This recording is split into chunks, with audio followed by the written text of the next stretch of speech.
ನಮಸ್ತೆ ಮಾಸ್ಟರ್ಸ್. 106ನೇ ದಿನದ ತುಳಸಿದಳ ಭಾಗ 2ರ ಪತ್ರಿಜಿ ಆತ್ಮಜ್ಞಾನ ಪ್ರಕಾಶಕ್ಕೆ ನಿಮಗೆಲ್ಲರಿಗೂ ಸ್ವಾಗತ ಸುಸ್ವಾಗತ ಮಾಸ್ಟರ್ಸ್. ನಿನ್ನೆಯ ದಿನ ಶ್ವಾಸದ ಮೇಲೆ ಗಮನದ ಬಗ್ಗೆ ತಿಳ್ಕೊಂಡ್ವಿ.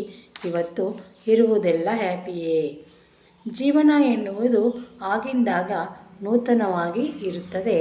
ಜೀವನ ಸದಾ ವಿನೂತನವಾದದ್ದೇ. ಆದರೆ ದೃಷ್ಟಿಲೋಪ ಇರುವವರು, ಆತ್ಮಜ್ಞಾನ ಇಲ್ಲದಿರುವವರು ಆಗಿಂದಾಗೆ ಹಳೆಯ ಜೀವನವನ್ನು ಅನುಭವಿಸುತ್ತಿದ್ದೇವೆ ಎಂದು ಅಂದುಕೊಳ್ಳುತ್ತಿರುತ್ತಾರೆ. ಒಂದು ಕ್ಷಣದ ಹಿಂದೆ ಇರುವ ಜೀವನ ಈಗ ಇರುವುದು ಅಸಂಭವ. ಜೀವನ ಹರಿಯುವ ನದಿಯ ಹಾಗೆ ಇರುವಂಥದ್ದು. ಜೀವಿಸುತ್ತಿರುವ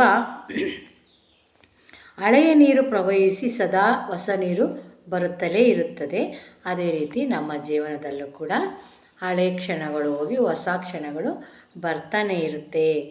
ಜೀವಿಸುತ್ತಿರುವ ಪ್ರತಿ ಕ್ಷಣದಲ್ಲಿರುವ ಹೊಸತನವನ್ನು ಆಸ್ವಾದಿಸುವುದೇ ಆತ್ಮಜ್ಞಾನದ ವಿಸ್ಫೋಟ ಅಂತ ಹೇಳ್ತಾರೆ.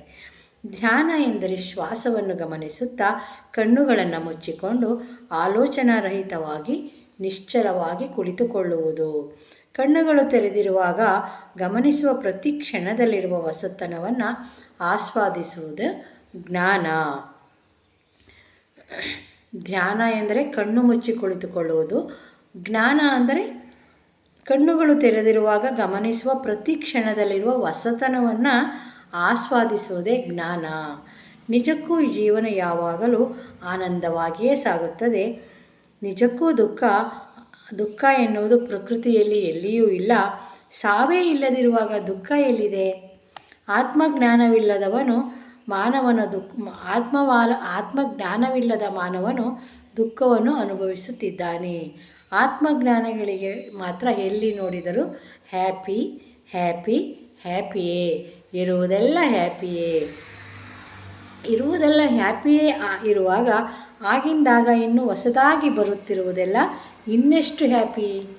ಆದ್ದರಿಂದ ಸದಾ ಹ್ಯಾಪಿಯಾಗಿಯೇ ಇರೋಣ ಅಂತ ಹೇಳ್ತಾ ಈ ದಿನದ ಈ ಆತ್ಮಜ್ಞಾನವನ್ನು ಮುಗಿಸ್ತೀನಿ ಮಾಸ್ಟರ್ಸ್.